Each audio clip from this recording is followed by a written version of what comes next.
সাথী comrade সভাপতি, মঞ্চে আমাদের গোটা রাজ্যের এই জেলার নেতৃত্বরা এখানে ছিলেন। आप सभी को शुक्रिया, क्योंकि इतना देर तक शायद ही इस दार्जिलिंग जिला में, इस सिलीगुड़ी में इतना देर तक शायद ही कोई सभा हुआ था। लेकिन आप लोगों का धैर्य, आप लोगों का बात सुनने का इच्छा और आप लोगों का बांग्ला बचाने के लिए जो उत्सुकता है, ये आज ये साबित कर रहा है कि बांग्ला को हम लोग मरने नहीं देंगे, हम लोग इसको जिंदा रखेंगे। एके আবার আমরা নিজেদের মাথা উঁচু করে দাঁড় করাবো।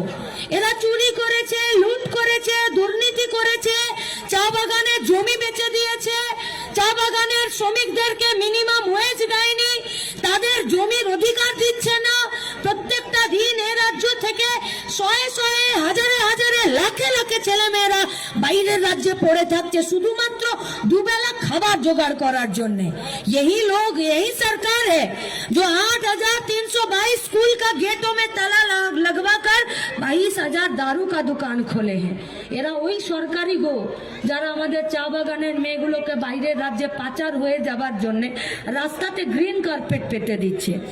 এরা তো ওই যারা নদী, জঙ্গল, পাহাড়, জল, আমাদের জমি সব কিছুকে মাফিয়াদের হাতে তুলে দিচ্ছে।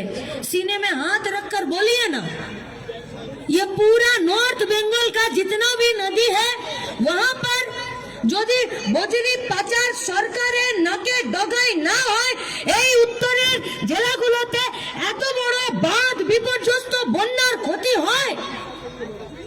क्या हुआ? जंगल का अंदर का जमीन आज कॉर्पोरेट लोगों के सामने बेच दिया गया। আর জঙ্গলের চিতা, জঙ্গলের হাতি এরা সব বাইরে চলে আসছে, আর মানুষে আর জন্তুতে সামনাসামনি লড়াই হচ্ছে, মানুষ মরে যাচ্ছে। কে বাঁচবে? लेकिन सवाल यहाँ पर नहीं है, सवाल है दूसरे जगह पर कि जो लोग बोले थे कि तृणमूल को थोड़ा सा टाइट देंगे और तृणमूल को अगर यहाँ से उत्खात करार আছে তাহলে বিজেপি কে ভোট দাও।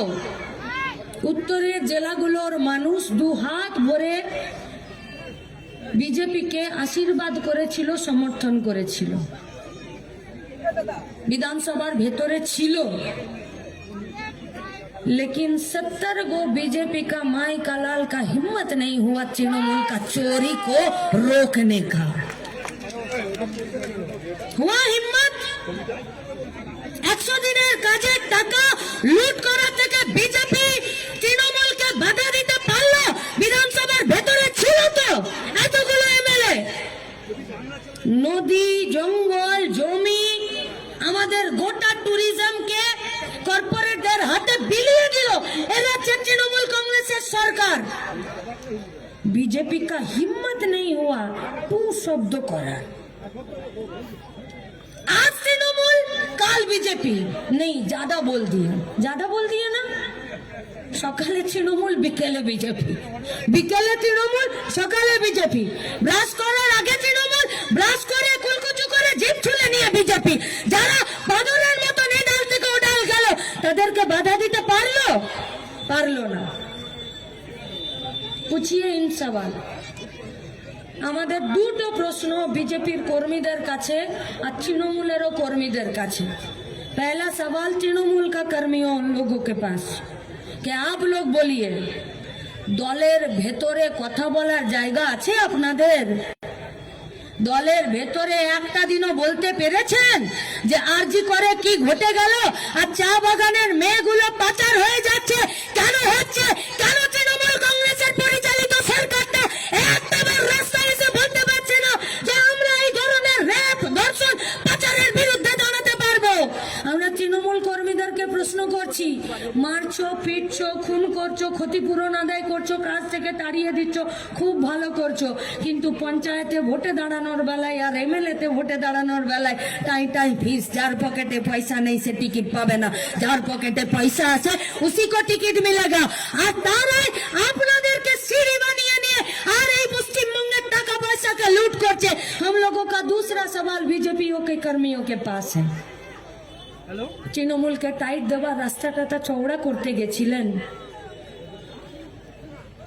আরে 2000 কর্মী যদি আমাদের মরেছে, 2000 কর্মী যদি আমাদের ঘরছাড়া হয়েছে, 2000 কর্মীদের বিরুদ্ধে যদি মিথ্যে মামলা दिए तो 20 गो कर्मी तो आप लोगों का भी पीटा है, 20 गो कर्मी आप लोगों का भी तो मरा है, 20 गो कर्मी के खिलाफ आप लोगों के भी तो 20 गो कर्मी के खिलाफ वो लोग झूठा केस दिया था, तो आप लोग बोलिए ना, আপনারা বলুন, আমাদেরকে বলতে হবে না।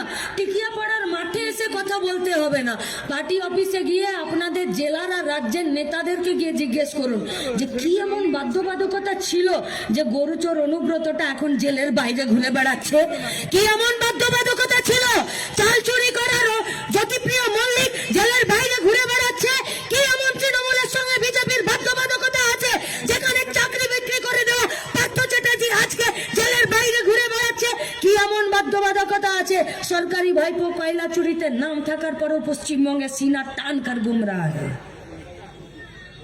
রাস্তাটা চওড়া হয়নি। দুর্নীতিবাজদের বিরুদ্ধে, গুন্ডা রাজের বিরুদ্ধে, লুটের বিরুদ্ধে, চুরির বিরুদ্ধে, মানুষের উপরে আক্রমণের বিরুদ্ধে রাস্তাটা চওড়া হয়নি। রাস্তাটা দিনকে দিন সরু হয়ে গেছে। তাই আপনাদের কাছে আমরা এসেছি। এই মাঠে যারা বসে আছেন, যারা গতর খাটিয়ে খান, মাথা উঁচু করে বেঁচে থাকতে চান, পশ্চিমবঙ্গের বেকার ছেলে মেয়েদের মাথা উঁচু করে রোজগার করার জায়গা করে দিতে চান, আমরা আপনাদের কাছে জিজ্ঞেস করছি, এই ধরনের রাজনৈতিক যে খেলাটা খেলছে তার বাইরে আমরা নিজেরা নিজেদের বুথে দাঁড়াতে পারবো তো আমাদের বাংলা বাঁচাতে?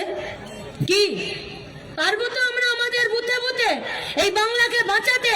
আমাদের বেকার ছেলে মেয়ে, আমাদের কৃষি, আমাদের শ্রমিক, আমাদের কৃষক, আমাদের পরিযায়ী শ্রমিক, আমাদের মেয়েদেরকে বাঁচাতে এই পশ্চিমবঙ্গের মাটিতে, গাঁয়ে গঞ্জে, ওয়ার্ডে, বুথে আমাদেরকে দাঁড়াতে হবে, আর কোমর শক্ত করেই দাঁড়াতে হবে।